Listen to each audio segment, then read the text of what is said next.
semuanya, selamat datang di podcast Syariah. Kenalin, aku Mutia sebagai host. Hari ini aku mau bahas tentang gadai syariah. Mungkin teman-teman sudah sering ke penggadai syariah, tapi apakah teman-teman benar tahu apa itu gadai syariah? Nah, untuk tahu lebih lanjut, aku hadirkan dua narasumber hebat, yaitu ada Elisa dan Nadia. Halo Kak Nadia, halo Kak Elisa, gimana kabarnya hari ini? Aku kabarnya alhamdulillah baik, Mutia. Kabar aku juga baik. Nah, kita langsung saja ya masuk ke materi tentang hari ini. Jadi gini kan Nadia, aku mau nanya, aku jadi pernah dengar istilah kan itu dari teman-teman aku, katanya tentang gadai syariah ya. Terus kan kalau menurut aku gadai itu kan kayak hal biasa, kayak gadaikan barang kita untuk mendapatkan uang gitu. Kalau menurut syariah itu gimana sih Kak Nadia? Wah, pertanyaan bagus, Mutia. Jadi secara sederhana, gadai itu adalah menahan barang sebagai atas jaminan utang. Contohnya, misalnya Mutia mau minjam uang ke saya. Jadi saya menahan HP Mutia sebagai jaminan sampai utang Mutia lunas, jadi HP-nya saya kembalikan. Kayak titip kepercayaan gitu ya? Iya, tapi ini bukan cuma kebiasaan aja loh. Ini sudah ada di dalam dalil Al-Quran, surah Al-Baqarah ayat 283. Dan yang kerennya Mutia, Rasulullah SAW pernah menggadaikan baju besinya kepada Yahudi untuk membeli makanan. Nah, jadi nggak perlu malu untuk gadai karena Nabi aja melakukan gadai tersebut. Gitu. Wah, Nabi aja melakukan gadai ya? Jadi gadai ini bukan hal yang tabu lagi ya? Bukan sama sekali, Mutia. Malah ini bentuk dalam tolong-menolong yang dibungkus dalam aturan dan keadilan. Nah, di lapangan aku sering ketemu orang yang mikir kayak kalau gadai syariah itu susah. Padahal kan enggak. Kayak emas, sertifikat, rumah, BPKB, itu bisa digadaikan asal kepemilikannya jelas gitu. Oke, berarti kan itu kayak jaminan ya? Nah, terus kalau barangnya ditahan, kalau suatu saat hilang itu siapa penanggung jawabnya? Soalnya aku penasaran, kalau nanti HP yang ditahan, terus barangnya hilang bagaimana? Dan ini yang paling penting, Mutia. Jadi yang berkewajiban merawat barang itu adalah si peminjam. Karena tadi kan Mutia meminjam uang ke rekan contohnya. Jadi yang bertanggung jawab itu Mutia. Kalau misalnya Mutia yang nitipin barang ke aku, jadi yang aku yang merawat itu, jadi biaya itu yang ditanggung oleh sama Mutia sendiri. Oh, berarti biaya itu nggak boleh asal-asalan ya? Nah, benar. Jadi aturan itu tegas, Mutia. Jadi biaya perawatan itu tidak boleh diambil dari persentase pinjaman. Jadi nggak boleh ada istilah karena Mutia minjam 10 juta, jadi aku ngambil 1% dari 10 juta tersebut. Ya Mutia, misalnya tuh gini, misalnya emas kan, biayanya itu ya biaya simpan aja. Dan akadnya itu akad ijarah, artinya kamu nyewa tempat bukan bunga. Nah, beda banget kan sama konvensional. Oh, berarti biayanya tetap itu ya? Bukan itu kita pinjaman? Betul banget, jadi nggak akan memberatkan kita gitu. Nah, aku juga dengar tentang ranta jemisi. Ranta jemisi itu apa sih? Nah iya Mutia, ini inovasi dari MUI tahun 2008. Karena kalau orang biasa itu kan yang ditahan kan fisiknya.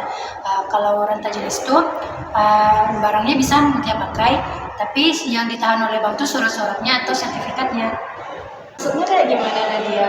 Bisa berikan contoh biar aku lebih paham? Boleh, contohnya itu misalnya Mutia mau gadain mobil buat modal usaha. Jadi kalau di rent biasa kan mobil itu ditahan oleh bank. Kalau di renta jenis, mobil itu bisa Mutia pakai sehari-hari, tapi yang ditahan itu kan surat-surat mobilnya kayak STNK mobil gitu. Aku juga pernah nanganin kasus kayak gini, misalnya tuh kayak nasabah usaha catering. Nah, dia tuh masih bisa pakai mobilnya, tapi surat-suratnya tuh ditahan gitu. Dan itu kan sangat membantu nasabah gitu.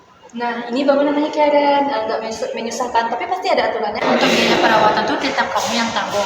Kalau untuk pemanfaatan barang itu harus seizin dari pemberi gadai. Jadi nggak bisa semena-mena. Betul banget, kan syariah itu selalu menjaga hak kedua belah pihak. Karena kan syariah itu menggunakan prinsip keadilan kan. Oke, terus biar akad dengan bisa secara syariah, apa saja sih yang harus aku penuhi? Jangan-jangan sama ini aku melakukan gadai tapi tidak sah. Tenang Mutia, nggak ribet kok. Ada 4 rukun yang perlu kamu tahu. Nah, rukun yang pertama itu ada pelaku. Nah, yang pelaku itu ada si peminjam dan pemberi peminjam. Nah, di antara kedua itu harus dewasa dan balik. Yang kedua itu ada objek. Objek itu ada barang jaminan dan utangnya. Dan utangnya itu harus jelas nilainya.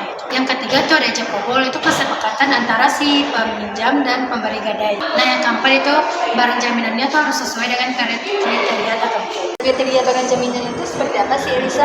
Nah, biar aku tahu, biar aku nggak asal-asal gadai barang. Syaratnya itu ada beberapa Mutia. Yang pertama itu barangnya bisa dijual dan nilainya seimbang dengan utang. Yang kedua itu bermanfaat, itu bukan barang haram atau barang yang nggak berguna. Yang ketiga yaitu jelas spesifikasinya, misalnya emas 24 karat 10 gram, bukan hanya emas saja.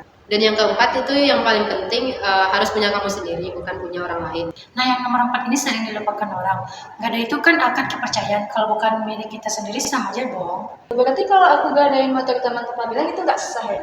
Ya jelas nggak sah dong Mutia, itu namanya nyolong bukan gadai. Yang ada malah kita dapat dosa dan akad itu batal. Nah di tempatku Mutia, kita selalu cek pemilikan lewat surat dan KTP, jadi aman dan nasabah pun jadi lebih tenang karena sudah resmi.